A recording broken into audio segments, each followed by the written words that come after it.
Welcome sa ating podcast. Ito ang JCA Law After Office. Dito pinag-uusapan natin ang mga bagong balitang may kaugnayan sa immigration dito sa Canada. Siyempre, kasama pa rin natin ang isang Filipino immigration lawyer, si Attorney Jake Aguilar, at ako naman po si Josephine Bacani. Ngayong episode na ito, pag-uusapan natin ang mga kumakalat na balita hinggil sa fake news ba ito o hindi, itong pagsasara ng open work permit. Attorney Jake, ano bang masasabi mo dito? Yeah, so kasi may mga the past few days may balita na yung open work permits daw ipapasara na. Ibig sabihin wala na daw open work permits na i-issue ang government, puro closed work permits na lang. So pag open, just to explain a bit na yung open, pwede kang palipat-lipat ng employer, hindi ka tied up sa isang particular employer. Tsaka yun nga, hindi mo kailangan ng LMIA. So, walang added hassle na maghanap ng employer na may LMIA.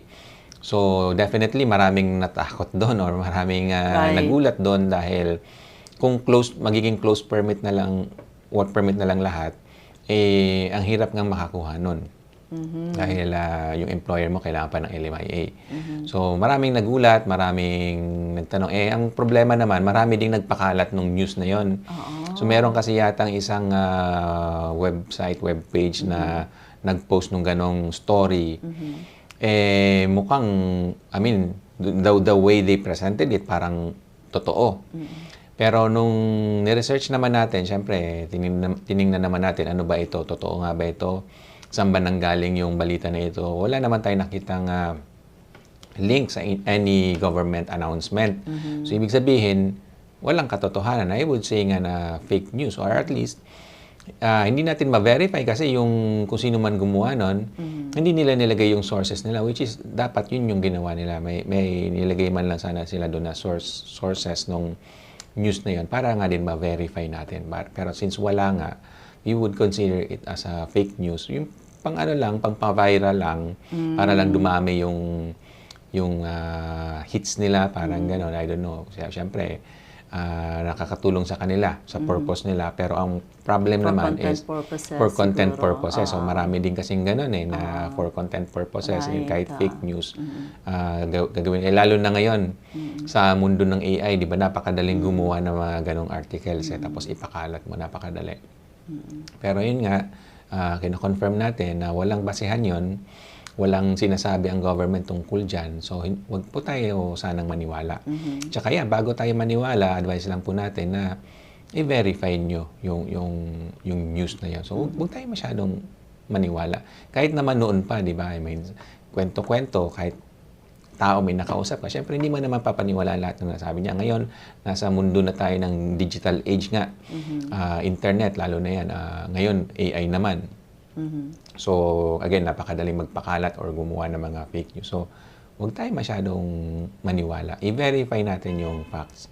At yan, kung pwede yan, sundan nyo kami kasi kami ang nag-check ba? At least for you, for our viewers, di ba? For our listeners. Chine-check natin para sa kanila kung yung mga kumakalat-kalat nga ba na balita dyan sa internet, totoo nga ba or may basehan nga ba yun. So yun, at least for now, we have determined na fake nga yung news na yun na wala na daw open work permits. Ayan, so i-closure natin ang issue sa open work permit na yan. Yung issue ang i-close natin. Right, hindi po totoo. Nasara na ang open work permits. Yes po, walang katotohanan doon. Pwede na kami mag-proceed. Yes. Ito, PR pathway, Sir Jake, no? Mga dapat malaman nila, mga nag-pause, mga nagsara na PR pathways ngayong 2026. Maraming gustong makaalam nito. Exactly.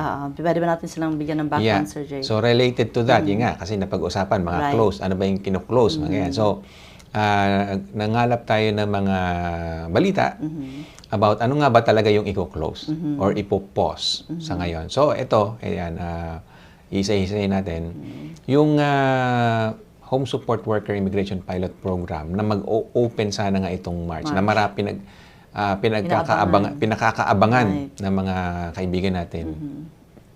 Iyon ay nakapause. Magpo-pause talaga siya. So, may announcement na ang government dyan. Ito, totoo yun. Hindi na to fake news. na naka-pause. Pero just to clarify din naman, pause lang yon. So, hindi rin closed. So, baka kasi may kumakalat-kalat na naman na balita dyan na close na daw, close na daw. So, hindi po siya closed. Naka-pause lang siya. So, hindi mag-open itong March kasi yun nga yung ina-anticipate, yun yung expected. In-announce din kasi last year na by March nga mag-open. Pero nagbago nga ang ihip ng hangin. So, sabi lang ng government, hindi mag-open ang March. So, hindi rin natin alam kung mag-open ba o kailan ba, sa April ba, sa May ba, sa June. We don't know. Or mag-open pa nga ba talaga? Or i-close na ba nila? Pero, yun yung bagay na hindi natin alam pa. Ang alam lang natin is hindi March. Yun lang ang alam natin. So, but pwede pa siya mag-open at some point in the future, which is I think yes naman ang sagot doon, na mag-open naman siya. Pero kung bakit siya hindi nga mag-open ng March, kasi nga yung application nitong nakaraang taon, 2025, hindi pa nga nila napaprocess eh. Ni wala pa nga acknowledgement of receipt. Kumbaga yun yung first step na usually na tatanggap yun within a few weeks lang eh. Kasi nga, parang in-acknowledge mo lang na natanggap mo yung application. So, dapat mabilis lang sana yun. Within a few weeks lang sana. Eh, ngayon, mag-isang taon na, wala pa din. So, yun lang naman na ang reason nun kung bakit nga nakapause siya. Para hindi dumami nga din yung backlog. Kasi ayaw ng government, syempre, ng backlog, di ba? So, yun lang yung gusto natin i-explain doon.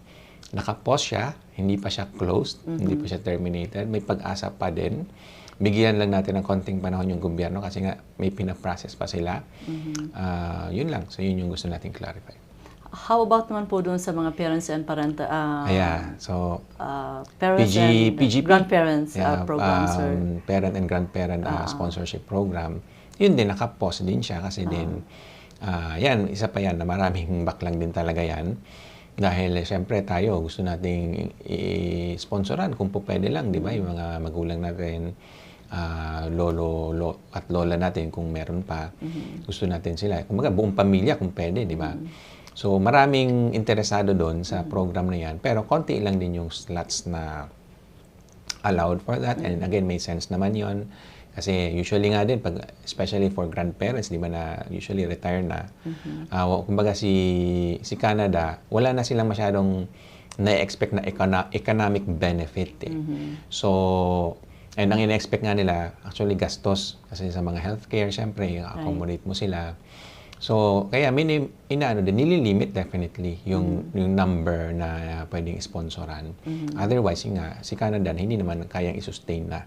So, with that, sa ngayon nga, maraming pinaprocess pa din at saka hindi nga rin kaya ng gobyerno ngayon na i-accommodate yung maraming sponsorship applications for PGP. So, naka-pause din siya. So, hintayin natin ulit na mag-open siya. Tsaka, nung nag-open siya, ang bilis lang din nahabol naman.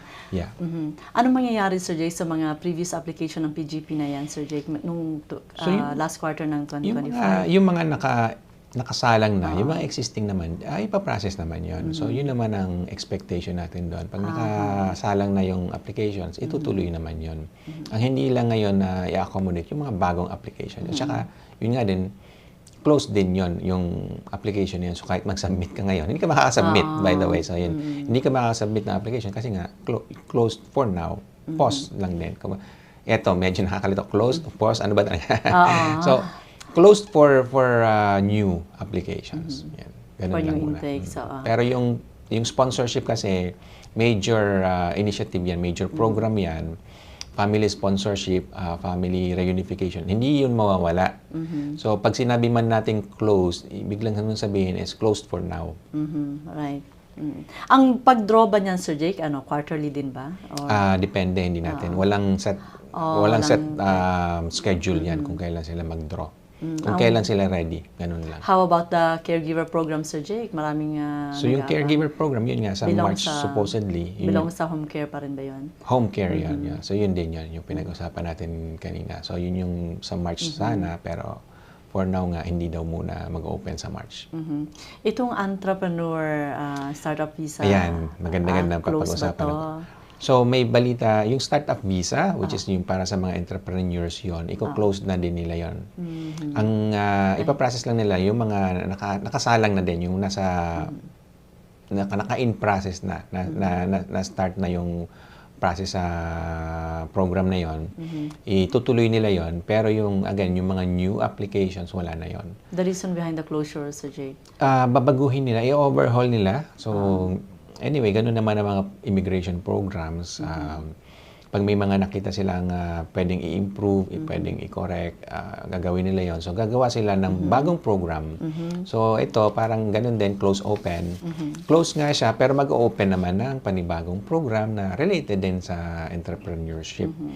Ang nakita nga natin na trend is parang baka damihan nila yung i-draw nila for that particular program sa mga entrepreneurs. And para sa akin nga, it makes sense kasi sa ngayon na kulang tayo sa entrepreneurs eh. Ibig kong sabihin, kulang ngayon ang mga businesses. Marami kasi ngang naapektuhan noon. After COVID, maraming nagsara. So, kulang ang mga entrepreneurs. And pag kulang yung entrepreneurs, kulang din ang workers. Kasi sino mag-hire ng mga workers, di ba? So, para mabigyan din ng suporta yung mga workers natin. Sinusuportahan naman nga ng gobyerno ngayon yung entrepreneurs mismo, yung mga namumuhunan, mga negosyante. Parang medyo nakapokus din sila sa mga economic immigrants, Sir Jake. Exactly din. So, kasi nga ang problema ng Canada ngayon, economy. So talagang dapat i-boost yung economy dahil doon naman nagsisimula lahat eh. Like yung family reunification na nabanggit ko kanina about parents and grandparents. Ang sumusuporta naman doon economics eh. Economic immigrants eh. Kasi kung wala yung economic immigrants, yun nga, paano natin masusuportahan yung mga relatives natin na gustong pumunta dito. So, yun. Kung pansamantalang nagsara o nag-pause ang mga pathways na ito, Sir Jake, meron ba mga alternatibo para sa mga super visa, for example, or other sponsorship and caregivers? Yeah, so maraming alternatives. Like, nabanggit mo na super visa para sa mga parents or grandparents na hindi mo muna ma-sponsor, mayroong super visa, which is yun kaya din nagkaroon ng super visa is para doon, para nga matugunan yung pangangailangan na kung gusto mong makarating dito yung magulang mo or mga grandparents mo, pero hindi mo nga ma-sponsor, try mo muna na super visa, bibigyan sila ng mas mahaba-habang duration, pero hindi yun PR program, hindi yun PR pathway, hindi sila magiging PR. Foreign national pa rin sila, pero mas makakapag-stay lang sila dito ng mas matagal-tagal. Sa mga ibang sponsorship, Sir Jake? Pauses wala pa. Continuous for purposes of family reunification. Continuous pa rin naman yun. Pero nililimit din nila yung dami. So, hindi nila, although open yung application doon, so kung meron kayong gustong sponsor na spouse or especially dependents nyo, mga anak. Right. Pwede pa rin yun. Pero may rin siya, may limitation. In the sense na siguro yung approvals nila, hindi nila agad ni-release. Para lang nga din ma-control yung dami ng mga ganong klaseng category. Kumbaga nga, family sponsorship. Kasi take in mind na sa mga family sponsorship, hindi nila tinitingnan yung economics doon eh. In fact, hindi nila tinitingnan kung yung ini-sponsor nila na asawa nila, halimbawa, nakakapagtrabaho ba yon? Hindi nila yun tinitingnan eh. So, makapagtrabaho man yun o hindi, it doesn't really matter. Kaya nga din, possible, di ba, na sabihin natin economically, lugi ang Canada. Kasi nagpapasok sila ng tao na yun nga, hindi naman in-evaluate kung makakatulong ba ito economically. But at the same time, at least yung statistics naman dito, most of them naman din can work. Tsaka gusto naman nila siyempre mag-work at para makatulong sa sarili nilang pamilya and in effect, makakatulong sila sa buong Canada din. Yeah. Diyan ata nag-ugat, Sir Jake, itong fake news na ito. Kasi daw, itong mga spouse na i-issue ng open work permit ay bibigyan ng stricter implementation or eligibility para makapasok dito. Baka related dyan yung fake news na yan. Spousal open work permit. Iba naman ito. So, yung spousal open work permit kasi temporary residence application yun. So, yung i-distinguish muna natin yung family sponsorship, PR yun eh. So yung PR, as far as I know, wala namang, hindi yun naapektuhan. Ang pwedeng naapektuhan, which actually started last year pa, yung spousal open work permits nga, which is naging stricto sila in the sense na hindi lahat ng asawa ay pwedeng makakuha ng open work permit. So meron lang certain criteria na kailangan mang-meet, especially yung principal. Yung principal, kailangan niya nasa tier 0 or 1. The main applicant. The main applicant. Nasa tier 0 or 1, yung trabaho niya. Or pwede ring tier 2 or tier 3, pero hindi lahat ng trabaho. Kung meron lang silang certain list na binibigyan nila ng incentive na kung yun ang trabaho nila, yung asawa nila pwede rin magkaroon ng open work permit. Pero kung wala doon, at saka especially kung nasa tier 4 or 5, yung asawa nila hindi pwedeng magkaroon ng spousal open work permit. Hindi naman din ibig sabihin na yung asawa hindi na pwede magtrabaho. Pwede pa rin kung may sarili silang LMIA. So again, balik tayo dun sa default lagi na may LMIA. Pero kung wala nga, tingnan natin kung eligible yung spouse. Pero kung wala pa din, edi wala muna nga ang trabaho. Ano muna sila dito? Parang bisita lang. Ibalikan natin home care work pilots, home care worker immigration pilots. Sarado nga ngayong March 31, ibig sabihin walang ibibigay na PR application sa ilalim ng caregiver pilots. Wala muna, at least for now. Aabot ba daw ng ilang taon? Ayun na hindi natin alam. Puro sa ngayon speculation yon. They should not be sad yet. Definitely not. Ang reason lang is yun nga, si Canada may problema. Hindi nila na-process pa yung unang batch. Yung batch last year, which is yung first batch. Pag na-process na nila yon, maybe that's the time na i-reopen nila or magtanggap ulit sila ng mga applicants for this. So, huwag kayong mawala ng pag-asa. Make sure pa rin na updated yung mga records nyo, yung mga documents nyo hindi pa expired. Kung mag-expire na siya, i-renew nyo pa rin siya. Kasi who knows, hindi natin alam nga kung kailan na magbubukas. Pero at least, kung ako yung tatanungin nyo, ini-expect ko na magbubukas pa rin siya at some point. So, ibig sabihin may pag-asa pa? Ano ang mga alternative? Definitely may pag-asa pa. Okay. And bagamat nga, as we already mentioned, may mga challenges pa rin. Nakikita natin na nag-i-improve naman ang sitwasyon niya. Yung kanina lang or yung last episode na napag-usapan natin, di ba? Yung mga low wage nga sa mga ilang piling lugar dito sa Canada, pwede na naman. So, napakalaking development nun. So, hopefully nga lang po magtuloy-tuloy yung ganon. So, anong strategy ang dapat i-apply nila, Sir Jake? Dapat pang mga express entry profile nila should be ready? Always. Yung profile, kung kaya nyo nang gumawa ng profile, gawa na kayo. Kasi you'll never know kung magkaroon kayo ng opportunity, di ba? Yung opportunity, nandyan lang yan eh. Tsaka mabilis yan pumasok eh. So, always be ready, di ba? Parang Boy Scout, Girl Scout na laging handa, di ba? Kasi nga, you'll never know. Nangyari na rin ito before, although panahon ng COVID, so medyo sabihin nating extraordinary yung mga periods na yon. Pero it has happened before na yung mga nandito nga yan, yung TR to PR, lagi natin binabanggit din yan. May rumors pa rin dyan. And possible nga mangyari yon. Kasi nga din, makakatulong yun sa Canada as a whole kung yung mga temporary residents dito is gawin ng PR. Kasi nga, yung friction na tinatawag, mawawala na yun eh. Yung hindi na nila kailangan nga hanap ng employer na may LMIA. Sa totoo lang, gusto din ng employer yun. Nakakatipid din sila. Hindi na sila mag-a-apply ng LMIA, di ba? So, magastos din. Hindi din sila gagastos. Kami din, may mga nakakausap. Tayo dito, may mga nakakausap din ng mga employers na kung ang gusto lang naman nila yung tao eh. Kasi siyempre yung empleyado na nakakatulong sa negosyo nila, yun yung gusto nila, di ba? Na makapagtuloy-tuloy din, na makapagtrabaho. Gusto rin nila yun na kayo ay makapagtrabaho ng walang patid. So, hindi rin sila, kumbaga, concerned, ano ka ba, temporary worker, permanent. Gusto pa nga nila na maging permanent resident ka. Para nga, tuloy-tuloy na, ayaw din nila na mo problema ka sa papeles mo, yung work permit mo, kailangan mo pang i-renew. ayaw din nila yun na problema ka kasi problema din nila yun. Apektado din sila. Oo. Lalo kung yun nga, hindi nyo na ma-renew yung work permit nyo, mawawala kayo. Di problema din nila yun, maghahanap sila ng kapalit Bago nyo, na di ba? naman. Magti-train na naman ng bago. Exactly. So kung iisipin nyo, yung TR to PR na yon, it makes a lot of sense.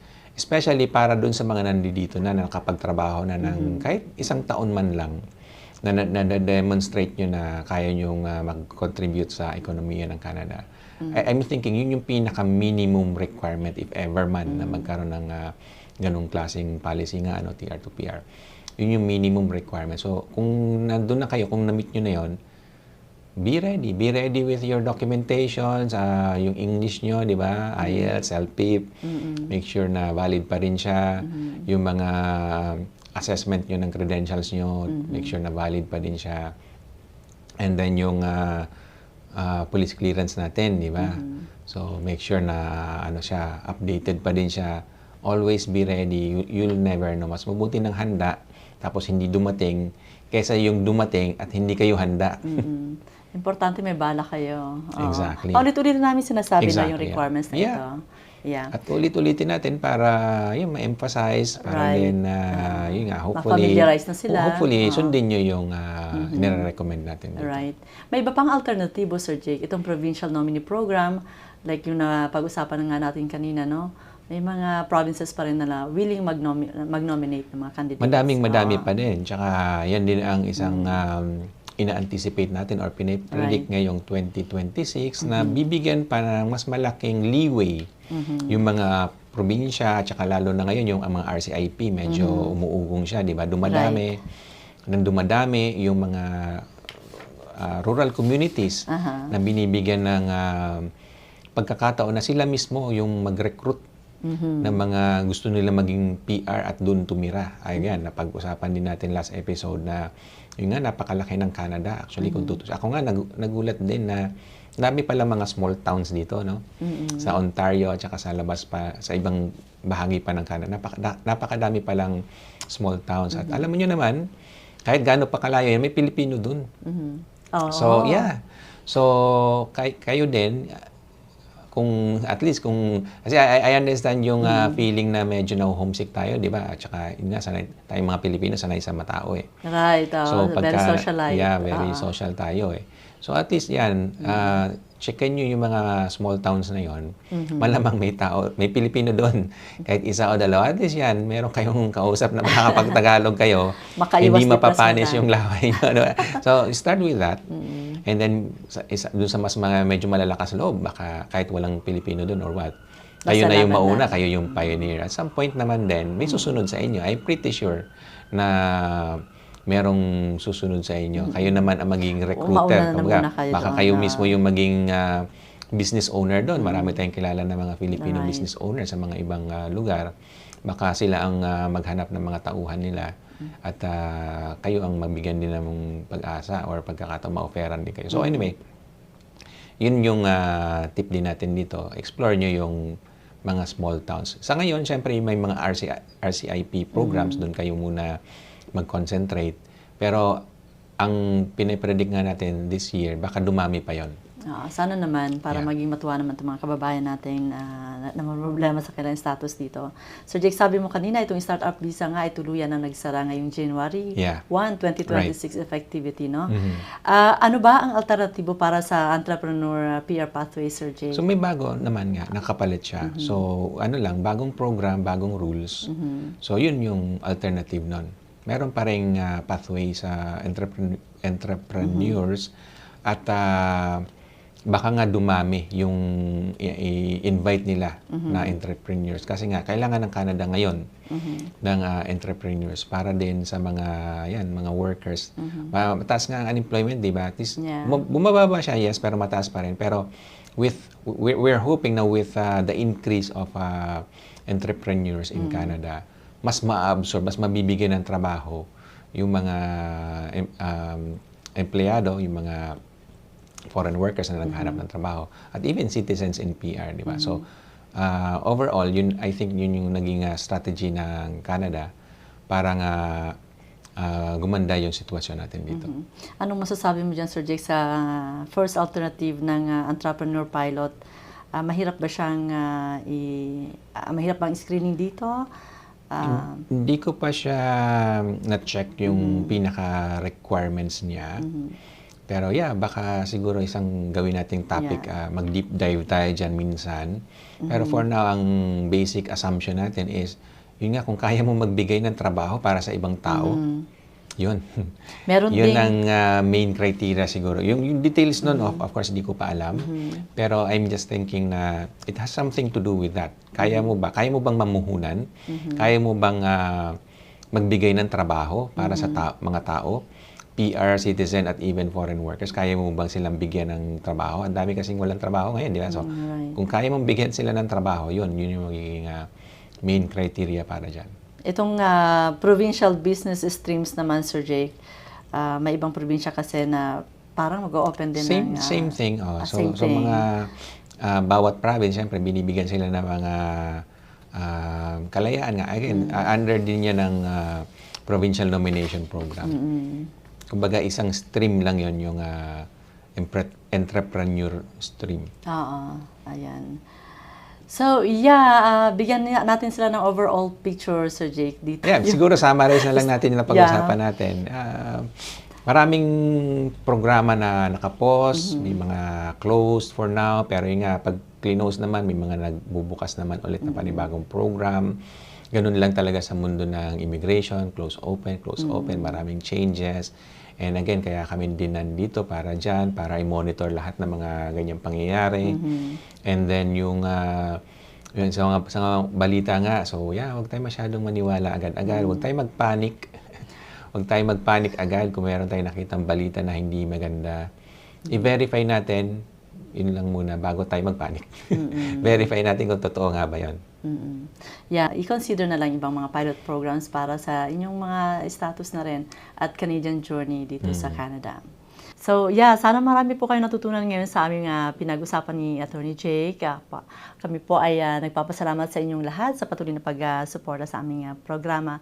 Attorney Jake, maraming salamat po muli. Happy New Year once again.